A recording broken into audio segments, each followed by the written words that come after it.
Okay, guys, I don't know if I'm the only one that is shocked of how good Chivalry of a Failed Knight actually has been, because when I sat down and watched the first episode of it, I expected a generic, anime of this type, which basically was like the main character sees the main female character naked, or not naked, in underwear, and yes, that happens, and then he's like, oh, I didn't see anything. Instead, he actually says that he saw it, and he even offers her a trick that she can see him in underwear. And it's not him being a pervert, it's actually the female being a pervert, kinda. You know what I mean. And when she tries in this episode to ask him out on a date, she's not like, oh, you go out on a date with me. No, she's shy. She's trying to like, I get, could you then? She asks him if he's free Sunday and Saturday, and then she, or she says it's Friday, so could you then basically hardly tries to get the words out that she want to go out on a date with him Saturday, and the only reason she doesn't get it to go on a date alone with him is because she gets cock blocked by Iki getting a message from his sister Suzuki, who asks if he is free Saturday to go out shopping with her, and he answers before Stella has finished it.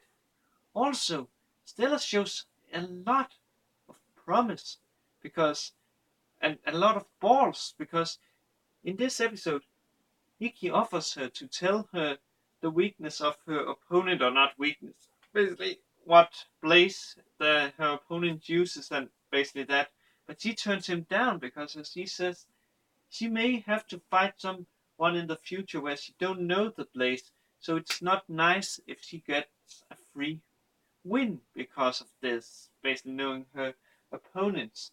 Or, to be the correct word, I think she said, there may come a time in the future where I will fight an opponent where I don't know the opponent's place. So yeah, that's a lot of good stuff. And then when we talk about, let's talk about the dynamic or rivalry between Suzuki and Stella. It's so good because it's like, it's not like, they are getting like generic.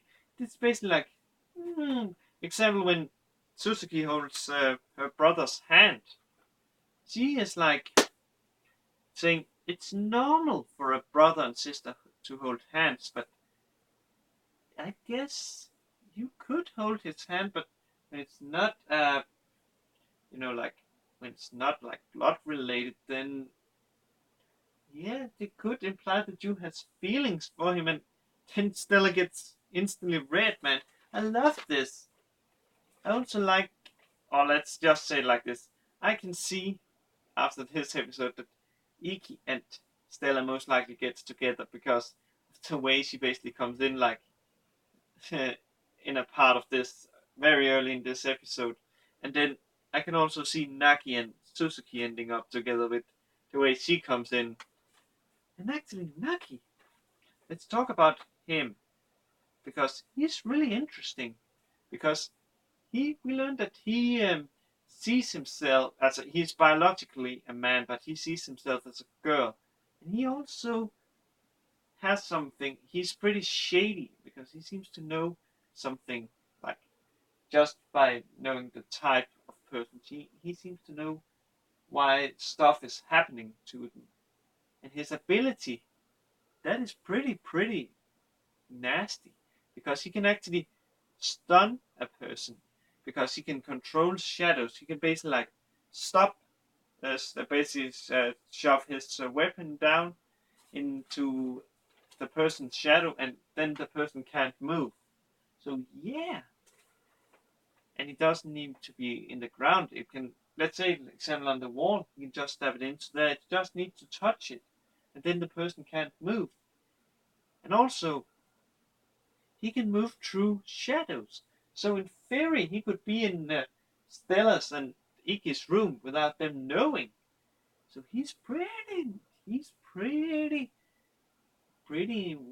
evil if he is like a bad guy, which I don't see him coming, but yeah. Also, back to Suzuki.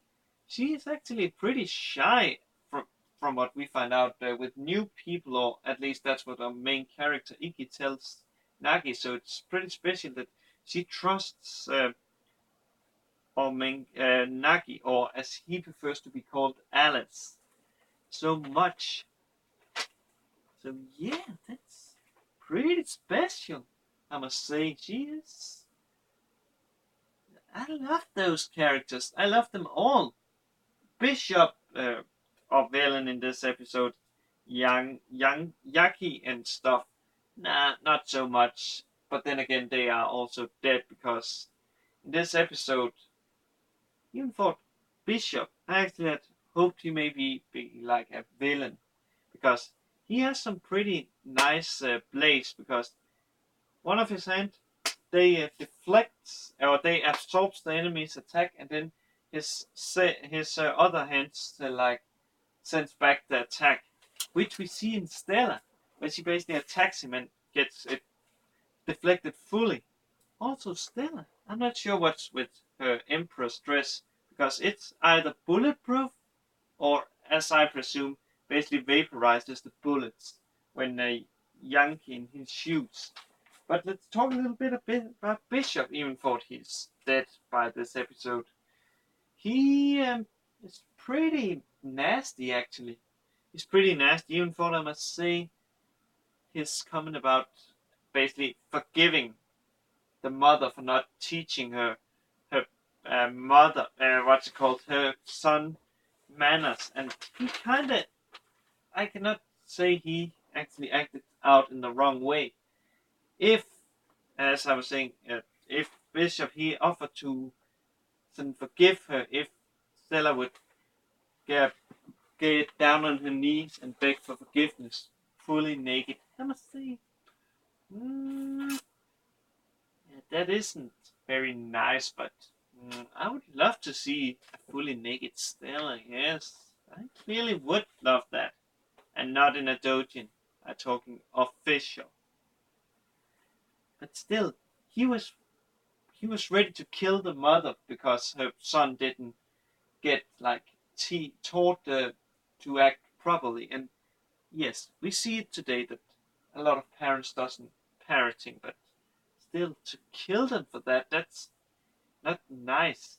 So I kind of can understand, or let's just say for a moment, because we actually, let's say like this, Bishop, he gets defeated.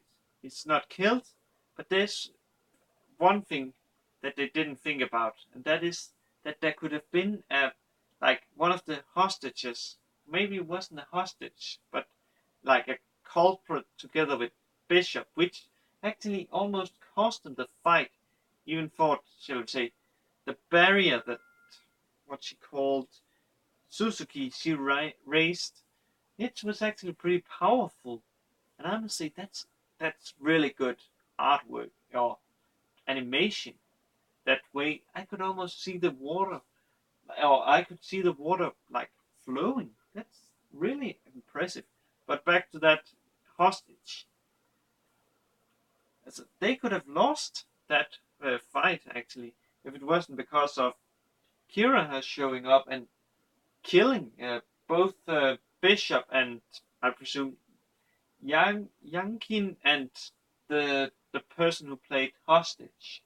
And I must say that's nasty to kill that person because she was disarmed, so she wasn't a danger. Or maybe she is because he could have tried to strangle the lady. So in a way, he did the right thing.